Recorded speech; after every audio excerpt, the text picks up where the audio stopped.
నమస్తే, welcome to Suman TV Warangal. నేను మీ స్వాతి బచ్చు. ఈరోజు నేను మెడికవర్ హాస్పిటల్లో ఉన్నానండి. ప్రముఖ ఆర్థోపెడిషియన్ దగ్గర ఉన్నాను, రత్న కార్తిక్ రెడ్డి గారు. ఒకసారి మాట్లాడదాం. ఇప్పుడున్న సిచ్యువేషన్స్లో మోకాలి నొప్పి కామన్ అయిపోయిందండి, చిన్న వాళ్ళ దగ్గర నుంచి పెద్దవాళ్ళ వరకు. అసలు దాని మీద అవగాహన లేక చాలా మంది సఫర్ అవుతున్నారు. ఆ విషయాలు మాట్లాడడానికి ఈరోజు మెడికవర్ హాస్పిటల్లో ఉన్నాను. ఒకసారి డాక్టర్ గారితో మాట్లాడదాం. నమస్తే సార్. నమస్తే. మీకు సుమన్ టీవీ వరంగల్కి స్వాగతం. Thank you. సార్, ముందుగా మేము తెలుసుకోవాల్సిన క్వశ్చనింగ్ అయితే మోకాలు నొప్పి గురించి అండి. అసలు ఎక్కడ చూసినా ఎవరు ఏ ఏజ్ వాళ్ళు చూసినా ఇదే మాట. అసలు ఏ ఏజ్ నుంచి స్టార్ట్ అవుతుంది అంటారు ఇది? మోకాలు నొప్పి యూజువల్గా పేషెంట్ మన దగ్గరకు వచ్చినప్పుడు ఏజ్ 50 పైన సివియర్ డిఫార్మిటీస్ తోని రావడం జరుగుతుంది మోకాలు నొప్పి గురించి. కాకపోతే మోకాలు నొప్పి ఏ ఏజ్ లోనే రావచ్చు. మోకాలు నొప్పి రావడానికి చాలా కాజెస్ ఉంటాయి. ఇంజరీస్ ఉంటాయి, ఫ్రాక్చర్స్ ఉంటాయి, డిస్లొకేషన్స్ ఉంటాయి. దాంట్లో most common cause of knee pain ఏంటంటే మోకాలు అరుగుదల. సో ఆ మోకాలు నొప్పి అరుగుదలని ఆస్టియో ఆర్థరైటిస్ అంటాం. ఈ మధ్య మనం యంగ్ పీపుల్ లో కూడా ఎక్కువ చూస్తున్నాము. సో పెయిన్ అనేది యంగ్ ఏజ్ లో స్టార్ట్ అవుతుంది. అది ఎవ్రీ ఇయర్ అట్లా పెరుగుతూ పేషెంట్ మన దగ్గరికి గ్రేడ్ 4 ఆర్థరైటిస్ లో రావడానికి ఒక 50 ఇయర్స్ 60 ఇయర్స్ ఆ ప్రాంతంలో తీవ్రంగా అరిగిపోయి మన దగ్గరకు వస్తారు.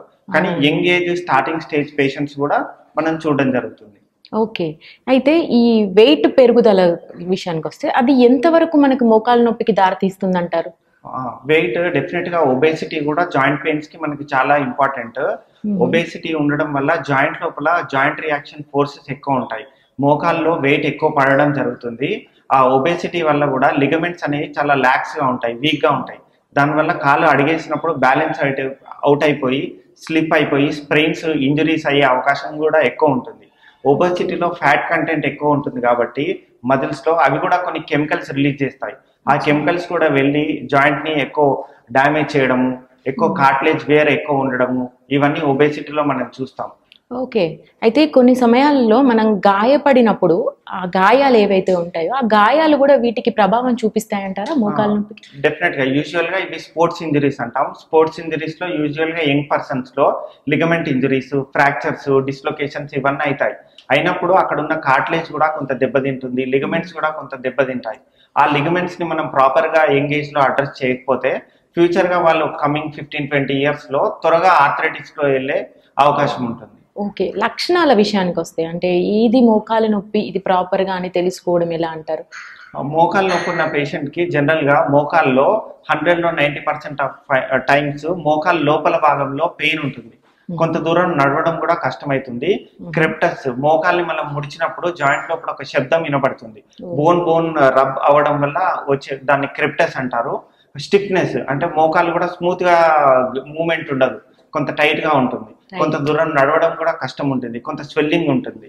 సో మోకాల్లో వాపు, కొంత స్వెల్లింగ్, కొంత క్రిప్టస్ అంటే ఆ సౌండ్ రావడం, నాయిస్ రావడము, మోకాలు కొంత డిఫార్మిటీ అంటే కొంచెం లోపలికి బెండ్ అవ్వడము లేకపోతే బయటికి బెండ్ అవ్వడము, నడిచినప్పుడు పేషెంట్ యొక్క గేట్, వాకింగ్ స్టైల్ కూడా కొంత టిల్ట్ అయి నడుస్తారు.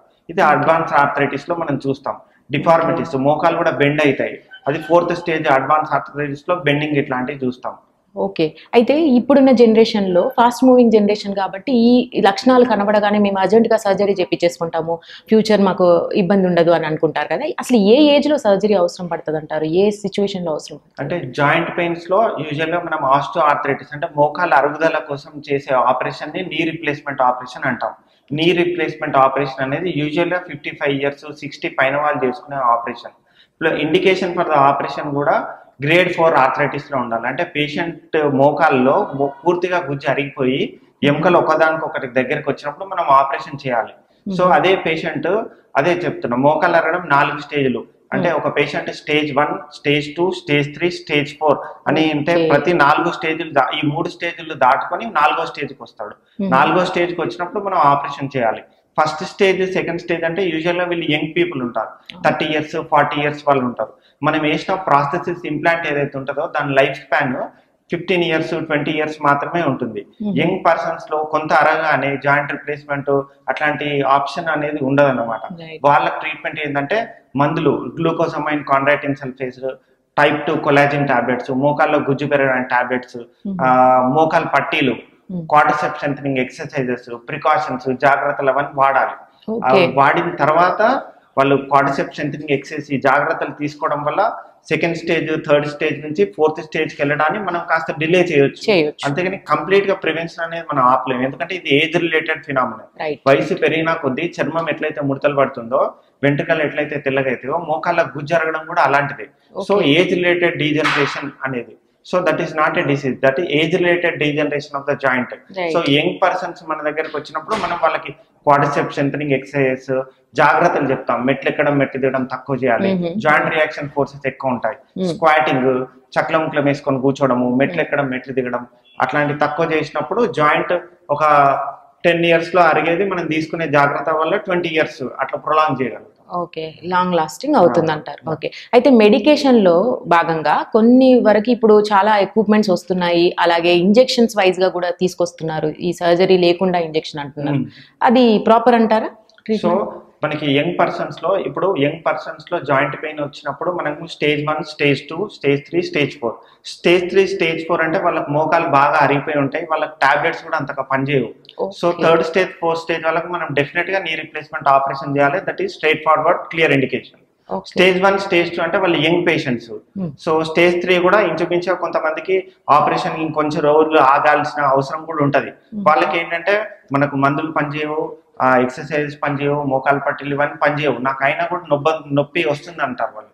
సో ఈ లోపు వాళ్ళకు టెంపరీగా యంగ్ పేషెంట్స్ మనం రిలీఫ్ ఇవ్వాలంటే దానికి కొన్ని ఇంజెక్షన్స్ ఉన్నాయి డెఫినెట్ గా, బట్ అది అంత మిరాక్యులస్ ఇంజెక్షన్స్ కాదు. ఇప్పుడు మార్కెట్ లో ప్లేటెడ్ రిచ్ ప్లాస్మా అన్నారు, ఆ ప్లాస్మా ఇంజెక్షన్ వేయడం వల్ల జాయింట్ లోపల అంత ప్రొఫౌండ్ గా కార్టిలేజ్ గ్రోత్ కాదు. ఒకవేళ అయినా కూడా కొంత ట్రాన్సియంట్ రిలీఫ్ ఉంటుంది, ఒక వీక్స్ కానీ ఒక 1 month కో 2 months కో ఉంటుంది, కానీ డెఫినెట్ గా అది లైఫ్ చేంజింగ్ ట్రీట్మెంట్ అనేది కాదు. ఇన్స్టెంట్ రిలీఫ్, కొంత టెంపరీగా రిలీఫ్ వస్తుంది. ప్లస్ దానికి ఏంటంటే ఇంకా హైలురానిక్ యాసిడ్ అని ఆర్టిఫిషియల్ ఇంజెక్షన్స్ ఉంటాయి, గుజ్జు ఇంజెక్షన్స్ ఉంటాయి.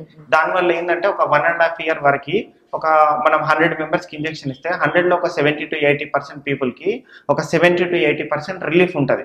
ఇప్పుడు young patient 30 years, 35 years, 40 years severe joint pain తో వస్తున్నాడు, మనము మెడిసిన్స్ రాసినాము, ట్రీట్మెంట్స్, ఎక్సర్సైజ్ ఇవన్నీ పాటించినా కూడా వాళ్ళు కొంత డిఫికల్టీలో ఉంటారు.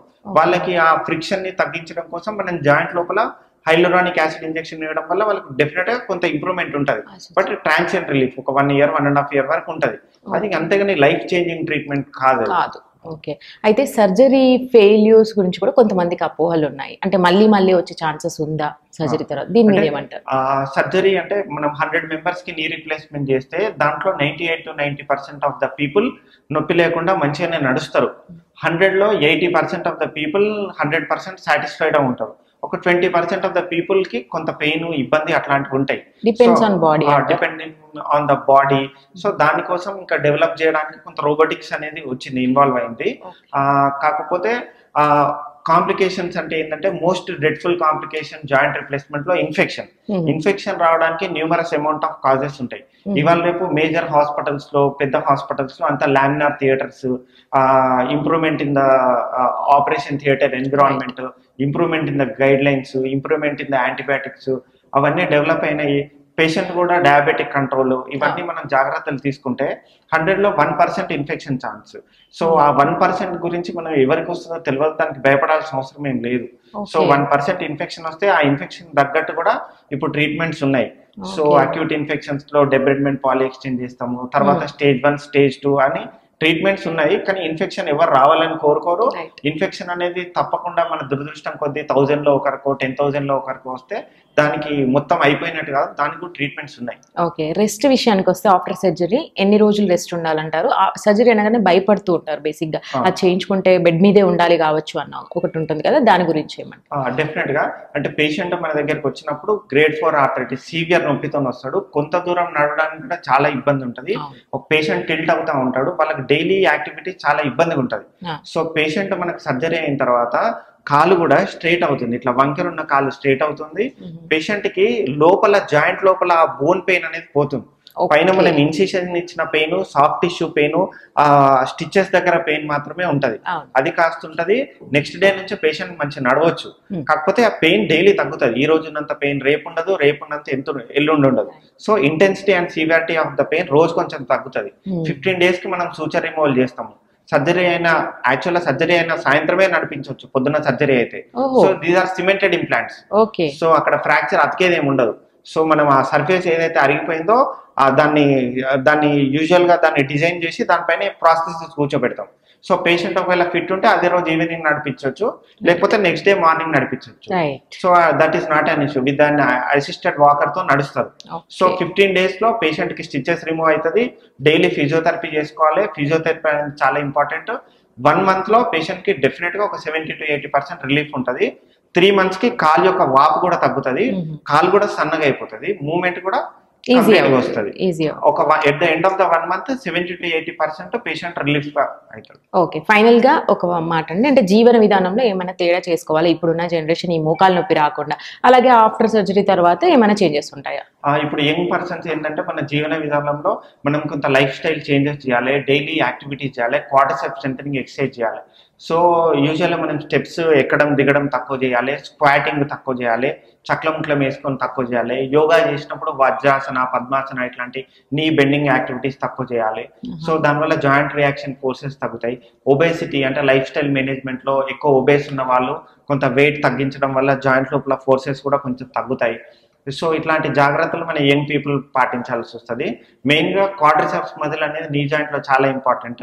క్వాడ్రిసెప్స్ స్ట్రెంథెనింగ్ ఎక్సర్సైజ్ చేయడం వల్ల జాయింట్ లోపల చిన్న ప్రాబ్లమ్స్, చిన్న పెయిన్స్ అనేవి తగ్గుతాయి. సో డెఫినెట్గా అందరికీ మోకాలు అరుగుతుంది, ఎవరికి ఎంత అరుగుతుంది అనే దాన్ని బట్టి మనం చూస్తాము. మన చేతిలో ఉన్నది మన లైఫ్ స్టైల్. ఇప్పుడు స్టెప్స్ ఎక్కడం దిగడం అనేది మన చేతిలో ఉంటుంది కాబట్టి మనం అట్లాంటివి కొన్ని తక్కువ చేసుకోవడం జరుగుతుంది. టాయిలెట్ కూడా వెస్టర్న్ టాయిలెట్ యూజ్ చేయాలి. ఇండియన్ టాయిలెట్ లో కూర్చున్నప్పుడు 7 times జాయింట్ మీద లోడ్ ఎక్కువబడి ఫాస్ట్ గా అరిగే అవకాశం కూడా ఉంటుంది. సో ఇట్లాంటి మనం ఫిజికల్ గా యంగ్ పర్సన్స్ అంటే quadriceps strengthening exercises, healthy life style, maintenance of fitness ఇట్లాంటివి చేసుకోవడం వల్ల జాయింట్ రియాక్షన్ ఫోర్సెస్ ఇవన్నీ తగ్గుతాయి. Thank you so much sir, చాలా చక్కగా వివరించారు. Thank you.